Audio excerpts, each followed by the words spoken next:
I liked what Nesmith brought too, though, tonight. And you said it, Josue. He has those tools defensively. We all saw the play where he had the block catching up on the drive when Tyrese Maxey blew by him.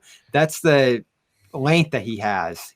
Wasn't in the right position. It was a tough switch, gets blown by an athletic guy, but he gets back and makes a good block there. And there were a few plays on screens I thought where his length, where his physique really aided, where his positioning did not in those spots. Well, Nesmith, you're saying? Yes.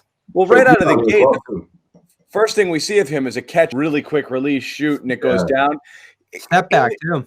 Even though everything else did not drop with him, it was close. He was around the rim. The shot looked good. You could definitely see what he's got. What is curious, we were talking about this before the game, was the way they've talked about him leading up to this. And Bobby, you pointed this out. I'm going to play a soundbite or two, guys. I want you guys to hear this.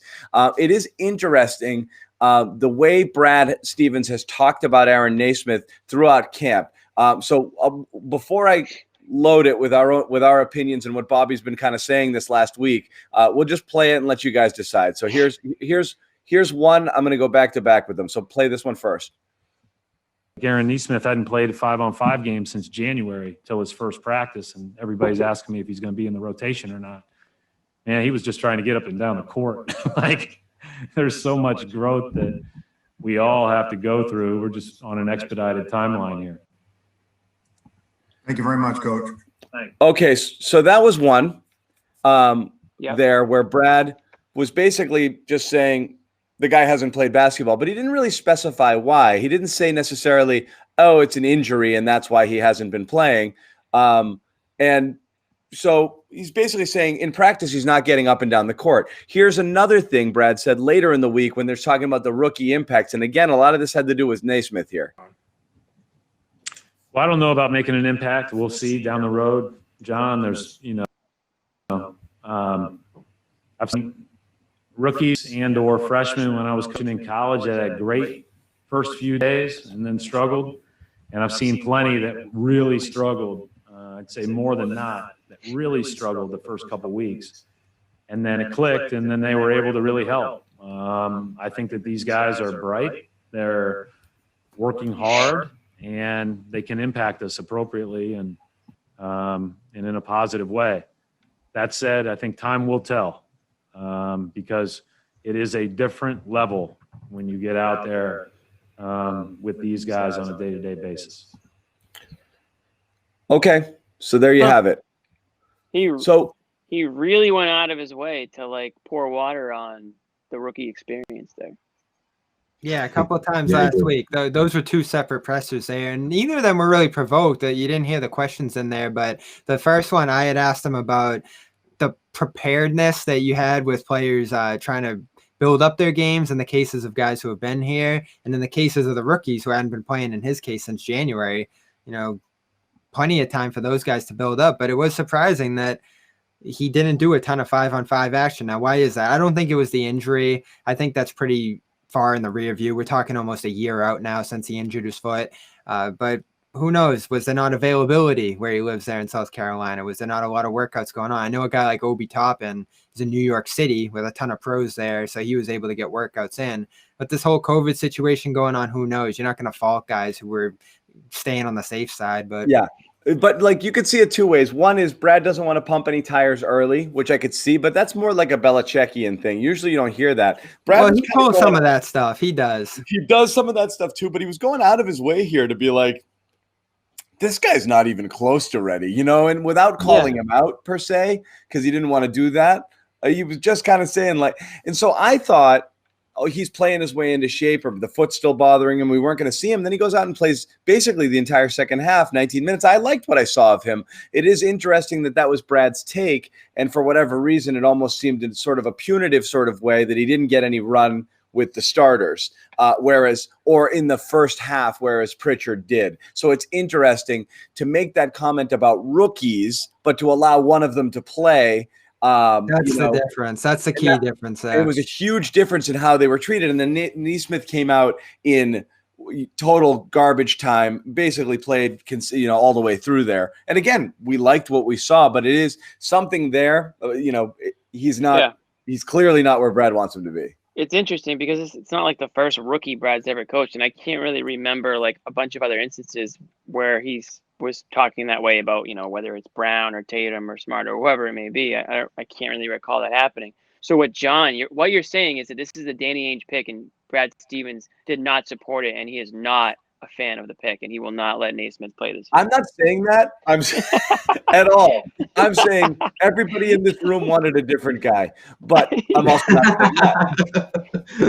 not saying that. I'm also not saying that the other day on text I got really upset. Pretty good right now. Jimmy supported it more than anyone. Jimmy was, he didn't name him by name, but he wanted that type of guy. So everyone wanted a shooter, and if he goes out there and he is a lights out shooter and that's all he does, fine, great. Yeah, but I think gotta adjust to that. Do a little more on the defensive end, though. I think it really boiled down to that, guys. I think we don't Stevens need a perfect player. It's just interesting that whatever reason. Yeah, Brad thought he's not far enough along to warrant rotation minutes. Well, let's do the thing. Duncan Robinson on the Heat there. Not a big defender, and he started in the NBA Finals, and he was draining shots left and right. So, you can't always have it both ways, but you take the shooter when you can get him. That's how Stevens coaches, and that's the thing.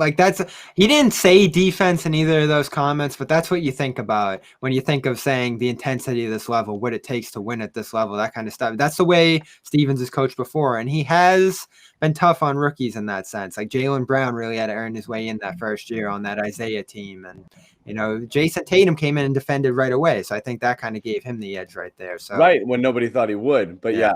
The defense has to come along before you have a chance at earning minutes. But just to simply say the guy hasn't played since January and can't get up and down the court was kind of like,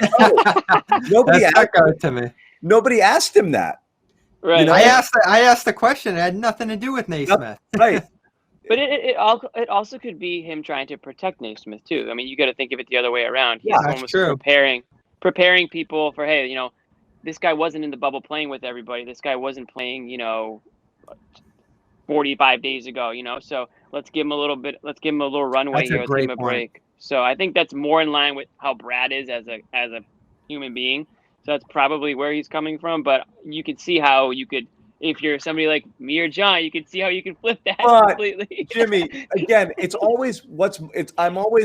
I just rate everything on the plausibility scale. You can make all of those points without pointing out that he hasn't played since January. You can easily just say, you can easily make that point without saying he's having a tough time getting up and down the court. You could just simply say the rookie learning curve is really steep considering these guys have had no training camp, no time to get acclimated to the system. And it's going to take a while with these guys. I just want to warn you. You could do that blanket statement about all rookies and just rinse and repeat over and over again every time you're asked if all you want to do is protect them and pump the tires. But to take two shots like that and be like, this dude can't even freaking get back on defense. That was a different level of comment from Brad. I hadn't quite heard anything like that. He hasn't tied his sneakers and. That's all. You can accomplish the thing you guys are saying differently is all I'm saying. To Jimmy's point, though, there was a ton of hype around. I see it, John. Right. We called him like that. He was like Nesmith, like this dude? This freaking guy, Yeah, exactly. Yeah. Hey, we called him the best shooter in the draft.